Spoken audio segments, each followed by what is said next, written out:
Hello sir, రేపటి నుంచి school reopen అవుతుంది. పిల్లల్ని స్కూల్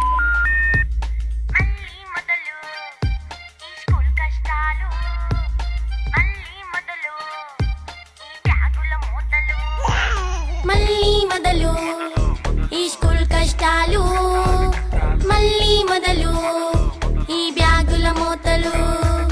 పొద్దున్న లేపుతారు, బ్రష్ చేయమంటారు, స్నానం చేస్తేనే ఫుడ్ చేతికిస్తారు, తినగానే స్కూల్ బస్ ఎక్కిస్తారు. Wheels on the road, way to the school. ఇక మళ్ళీ మొదలు